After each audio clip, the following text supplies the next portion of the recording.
এই বেলডাঙ্গাতে একটি মসজিদ নির্মাণ করা হচ্ছে 6 ডিসেম্বর।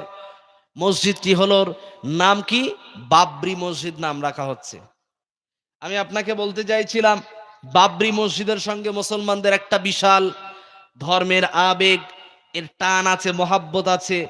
এটা নিয়ে যদি আপনি নিঃস্বার্থভাবে আপনার টাকা দিয়ে যদি আপনি মসজিদ উদ্বোধন করেন, আমাদের আপত্তি নাই, কিন্তু পরামর্শ থাকবে আমাদের পক্ষ থেকে। আপনি যেহেতু পার্লামেন্টের একজন দায়িত্ববান, আমাদের একটা দাবি থাকে, ওই মসজিদের জায়গাতে যদি আমি আর আপনি যদি বানাতাম, ব্যক্তিত্ব হিসাবে যদি কাজ করতাম, একটা বড় ইউনিভার্সিটি বানানো হবে। যেই ইউনিভার্সিটিতে প্রবেশ করবে কারা? ওই যে মুম্বাইয়ের বুকে, বেঙ্গালুরুর বুকে যে সময় আমাদের মুস্কান নামক একটি কন্যা কলেজে যখন প্রবেশ করছে, তখন কি করা হয়েছিল? তার সামনে কি বলা হয়েছিল? জয় শ্রীরাম বলে স্লোগান দেওয়া হয়েছিল। এবং সেই কলেজের বুকেই হিজাব পরে কলেজে প্রবেশ করা নিষেধ ছিল। কথা ঠিক না ভুল? এবং সেই রাজ্যের বুকে আইনি ব্যবস্থা করা হয়েছে যে হিজাব পরে কলেজ ইউনিভার্সিটিতে প্রবেশ করা যাবে না। বর্তমান সময়ে আমাদের পশ্চিমবাংলার বিভিন্ন স্কুলেও এইগুলো বিভিন্ন শিক্ষক মহাশয়রা করে থাকেন, বাধ্য করে হিজাব খুলতে হবে, অন্না পরে স্কুলে ঢোকো, অন্যতাও মাথা ঢাকা যাবে না, তারা পরিষ্কার করে বলে দেয়। আমি আমাদের এই সাংসদ সাহেবকে আমরা পরামর্শ দিতে চাই, এতটুকু আমাদের হৃদয়ের এটা দাবি, আপনি মসজিদ না বানিয়ে এমন একটা ইউনিভার্সিটি বানান যেইটাতে আমাদের বোনরা, মুসলমানের সন্তানরা হিজাব পরে স্বাধীনভাবে সেইখানে প্রবেশ করতে পারবে। কথা ঠিক না ভুল? সেইখানে তারা শিক্ষিতা হয়ে এই দেশের ভালো নাগরিক হয়ে এদেশের সেবা করতে থাকবে। এরকম একটা ব্যবস্থা করলে ভালো হতো না? এটা আমাদের হৃদয়ের দাবি, আমাদের এটা মনের ব্যথা, আমাদের এটা ক্ষুধা। ভালো একটা ইউনিভার্সিটি বানিয়ে দেন, অথবা বড় একটা হসপিটাল বানান, যেই কারণে মুর্শিদাবাদ থেকে দৌড়ে দৌড়ে রাত জেগে জেগে সেই ভোরবেলা রাত্রেবেলা গিয়ে নীলরতন, আরজিকর অথবা মেডিকেল বিভিন্ন জায়গাতে গিয়ে লাইনে দাঁড়ায়, লালগোলা থেকে ছুটে যায়, এই মুর্শিদাবাদ থেকে ছুটে যায়, এই মানুষগুলোর পাশে দাঁড়ানোর যদি ইচ্ছা হয়, ভালো একটা হসপিটাল বানিয়ে দেন এবং সেই হসপিটালের ব্যবস্থাপনাকে হয় ফ্রি করেন অথবা অল্প কষ্টের বিনিময়ে চিকিৎসা দেন। এটা ছিল কি? উপকার হতো, কমিউনিটির উপকার হতো। মসজিদ বানিয়ে লাভটা কি হবে? অলরেডি মুর্শিদাবাদের বুকে শত শত শত শত মসজিদ আছে। ওই মসজিদগুলোর ভিতরে গিয়ে লক্ষ্য করে দেখেন, জুমার দিন আর ঈদের দিন ছাড়া মুসল্লি সংখ্যা পাওয়া যায় না? এটা বাস্তবতা। এই বাস্তবতার নিরিখে যদি লক্ষ্য করা যায়, বাবরি মসজিদ বানিয়ে নতুন করে লাভটা কি হবে? কথা বলেন। মসজিদ যদি তৈরি করতে হয় তো আপনি বানান, আপনার অর্থ দিয়ে আপনি বানাবেন, হালাল জিনিস বানাবেন, ইবাদতের জন্য বানাবেন, আল্লাহর সন্তুষ্টির জন্য বানাবেন। আমার তো কোনো ইচ্ছা না, আল্লাহ আপনাদের টাকা দিয়েছে, আপনি বানান, কিন্তু টাকাটা যেন ভালো কাজে লাগে। এটা আমাদের পরামর্শ, এটা আমাদের হৃদয়ের দাবি। আপনার বানানো নিয়ে আমরা কি করি না, আপনাকে অপরাধী বানাচ্ছি না। বর্তমান সময়ে এটা নিয়ে অনেক ইস্যু হচ্ছে। ইস্যুটা কি? উনি যে বাবরি মসজিদ বানাচ্ছে তা নিয়ে অনেকের আবার টনক নড়ে গেছে। ওনারে আবার ডাইরেক্ট হুমকি ধমকি দিচ্ছে, কি করে বাবরি মসজিদ বানাবে আমরাও দেখে লব। কি করবেন ওনারে? কিচ্ছু করতে পারবেন না, কারণ ওনার সঙ্গে অনেক মানুষ ওনাকে ভালোবাসে কি ভালোবাসে না?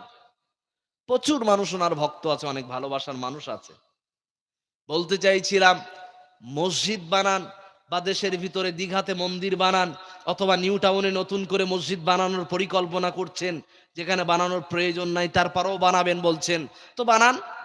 আপনাদের পুজোর সময় লাখ লাখ টাকা করে দেবেন, মুসলমানদের কি দিলেন বলেন তো? দিয়েছে কিছু? ইমাম ভাতা দিয়েছে কার টাকা? ওয়াকাফের টাকা। কাদের? আমাদের। তো আমাদের টাকা আমাদের কি দিলেন? এটা কি দেওয়া হলো? অনুদান হলো? যাই হোক, দিন শেষে হালাল যেগুলো আমাদেরকে দিচ্ছে আমরা সেগুলোকে নেব, কিন্তু অনুরোধ আমাদের থাকবে, যেমন অন্য কমিউনিটির জন্য, আপনাদের কমিউনিটির জন্য যেমন আপনারা বরাদ্দ করছেন, ঠিক তদ্রুপ ভাবে আপনারা যে বারবার যেটা বলেন যে আমরা নাকি মুসলিম দরদি, তো মুসলিমদের জন্য কিছু করেন, মুসলিমদের জন্য কিছু করে দেখান। কি করবেন?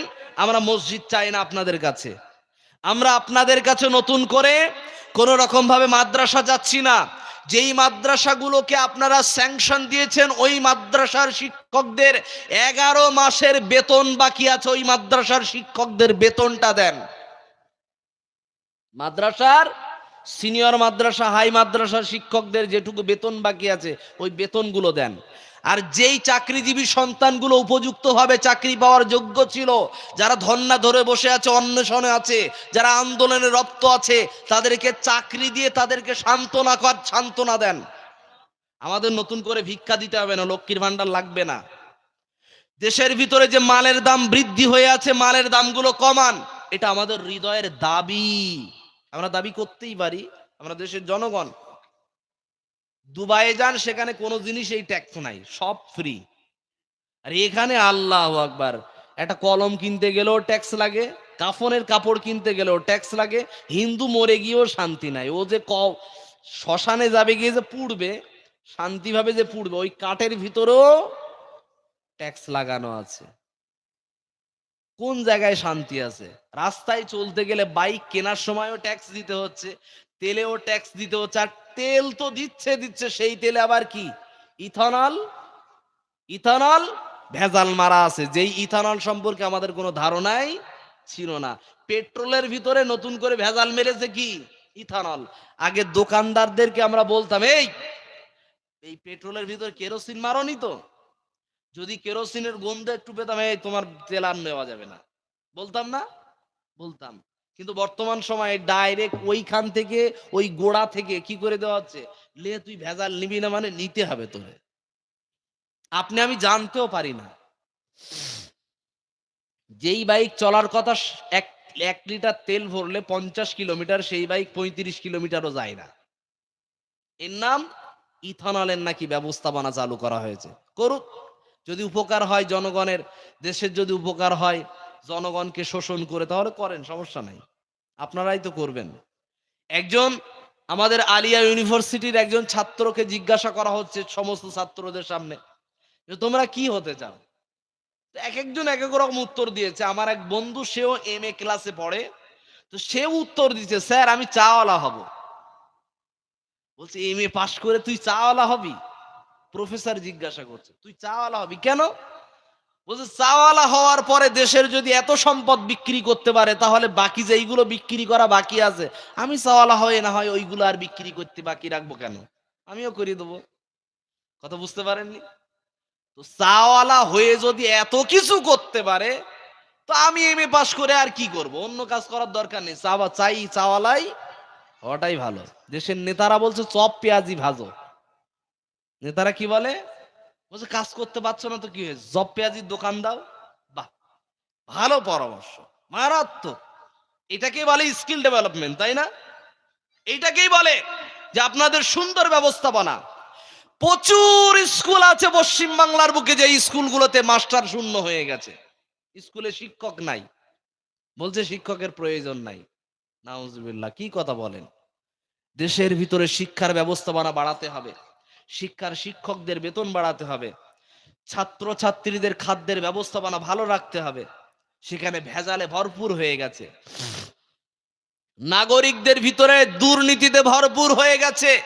আল্লাহ পাক রব্বুল আলামিনের কথা অনুযায়ী যদি আমরা লক্ষ্য করি, তাহলে আমাদের বিনয়ী হলে এ সব কিছু থেকে আমরা মুক্ত থাকতে পারবো ইনশাআল্লাহ। আল্লাহ পাক রব্বুল আলামিন তিনি 2 নম্বরে আল্লাহ বললেন, বান্দা যদি তোমরা লক্ষ্য করো, রাস্তার ভিতরে কোনো মানুষের সঙ্গে যদি লক্ষ্য করো কেউ তোমার সঙ্গে তর্কে জড়াতে চায়, তাহলে তোমরা কি করবে? তার সামনে বলবে। আল্লাহ বলেন, ওয়াইদা খাতাবাহুমুল জাহিলুনা ক্বালু সালামা। আল্লাহ পাক রব্বুল আলামিন তিনি বললেন, বান্দারে, কোন ব্যক্তি যদি তোমার সঙ্গে তর্ক করায়, আর যদি বুঝতে পারো যে সে লোকটা মূর্খ, মূর্খদের সঙ্গে তার ওঠা বসা, তাহলে তার সামনে বলো ক্বালু সালামা, তাকে বলো আসসালামু আলাইকুম। আপনার সঙ্গে ভাই তর্ক নাই, কথা নাই, বেশি কথা বলা যাবে না, আসলাম, ভালো থাকবেন। তাকে এভাবে কথা বলে বিদায় নেন। ওপরওয়ালা বা আল্লাহ তোমারে ভালো রাখুক, আসি চলে যান। কেন কেন এ কাজ করবেন? হাওড়া জেলার বুকে, মেদিনীপুরের বুকে, দক্ষিণ ২৪ পরগনাতে কয়েকজন টোটো চালককে টোটো ভেঙে দিয়েছে এবং তার মাথা ফাটিয়ে তারে অজ্ঞান করে দিয়েছে। প্রমাণ ঘটেনি? ঘটেনি? ঘটেছে। জয় শ্রীরাম বল, না হলে তোরেও ভাঙবো, তোর টোটোরেও ভাঙবো। বলেনি? বাঁশ তুলে বলেছে। এ কথাই বলতে চাইছি, এরা হলো কি? মূর্খ। খেয়াল রাখবেন, যারা দাঙ্গা করে তাদের কোনো ধর্ম থাকে না। মুসলমানও যদি দাঙ্গা করে, ও নাম মুসলমান না। মুসলমান কোনোদিন দাঙ্গাবাজ হয় না। এটা বলেছিল একজন পার্লামেন্টের একজন ব্যক্তিত্ব, তার নাম, তিনি একজন অ্যাক্টর, দীপক অধিকারী দেব। সে একটা কথা বলেছিল, মুসলমান কোনোদিন দাঙ্গাবাজ হয় না, হিন্দু কোনোদিন দাঙ্গাবাজ হয় না, যে দাঙ্গাবাজ হয় তার কোনো ধর্মই হয় না। কথা ঠিক না ভুল?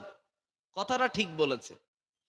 কিন্তু বিষয়টা হলো, আমি আর আপনি এই কথা বলতে চাইছিলাম, যদি দিল্লির বুকে যে বিস্ফোরণ কাণ্ড ঘটেছিল, যে হত্যাকাণ্ড যেটা ঘটেছিল, তার ভিতরে মুসলমানদের নাম জড়িয়ে দেওয়া হয়েছিল, বর্তমানে প্রমাণিত হচ্ছে যে হরিয়ানার কোনো একজন মহিলা, প্রিয়ঙ্কা নামের কোনো একজন মহিলা, সে নাকি নতুন করে ষড়যন্ত্রের জালে সে ধরা পড়েছে, এর সঙ্গে নাকি তার সম্পর্ক আছে। ধর্ম কার?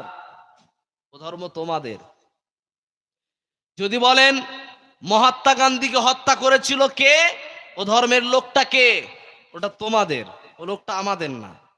যদি লক্ষ্য করা যায়, দেশের ভিতরে বড় বড় নেতাদেরকে মেরেছে, আমাদের দেশের প্রাক্তন প্রধানমন্ত্রী নামক একজন ব্যক্তিকে হত্যা করেছে, সে কোন ধর্মের?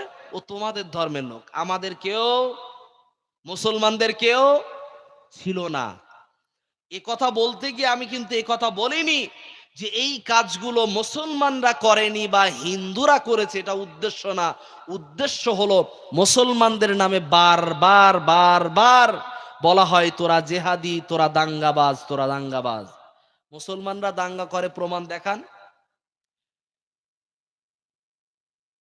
ঠিক আছে, আল্লাহ পাক রব্বুল আলামিন, এই কথার দিকে আমি বলতে চাইছিলাম যে দাঙ্গাবাজ হয়, যারা ধর্ষক হয়, তাদের কোনো ধর্ম হয় না। তারা কোনোদিন ধর্মভীরু না, ওরা হলো মূর্খ। ওরা কি? মূর্খ। এই মূর্খদের সঙ্গে কোনো রকম তর্কে জড়ানো যাবে না। কারণ তর্কে জড়াতে গিয়ে আমরা দেখতে পেয়েছিলাম একজন ট্রেনে লজেন্স বিক্রেতা নামক একজন চাচাকে, দাড়িওয়ালা চাচাকে দাড়ি ধরে টান মেরে তাকে লাথি মেরেছে, ঘুষি মেরেছে, চড় মেরেছে, কিল মেরেছে, কিন্তু সেই চাচা কিছু করতেই পারেনি। বলতে চাইছিলাম, মূর্খদের সঙ্গে তর্কে জড়ানো যাবে না। চুপচাপ থাকতে হবে, চলে আসতে হবে, বিদায় নিতে হবে, ও গল্প শোনা যাবে না। আল্লাহ পাক রব্বুল আলামিন তিনি বললেন, মূর্খদের সঙ্গে তর্কে জেতার থেকে হেরে বাড়িতে ফিরে আসা ভালো।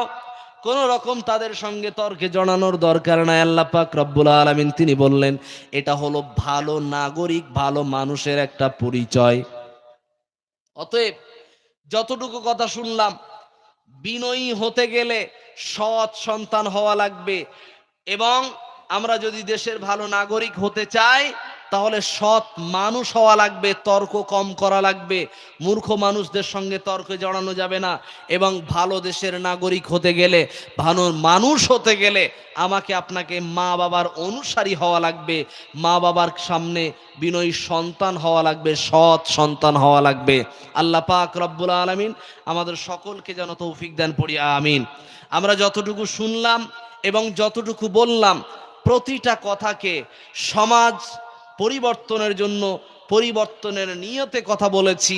কাউকে উদ্দেশ্য করে, কাউকে টার্গেট করে আমি কথা বলি না। আমি কাউকে কোনো রকম হিংসার বশবর্তী হয়ে কাউকে নিয়ে আমি কথা বলি না। আমি এ কথাই বলি, যদি কোনো রকম মানুষ বিপদে পড়ে, সেই মানুষটার পাশে গিয়ে কি করে দাঁড়াতে হবে, এ কথা বলতে চাই। কোনো ধর্মের মানুষ, জাতি, ধর্ম, বর্ণ নির্বিশেষে কোনো মানুষ যদি শিক্ষা থেকে যদি কি হয়ে যায়, কোন রকম মাহরুম হয়, কোন রকম বঞ্চিত হয়, আমরা চাই তার পেটে, তার মগজে ভালো বিদ্যা দেওয়ার জন্য আমরা চেষ্টা করব। সে হতে পারে হিন্দু, হতে পারে খ্রিস্টান, হতে পারে মুসলমান, প্রত্যেকের পাশে শিক্ষা দেওয়ার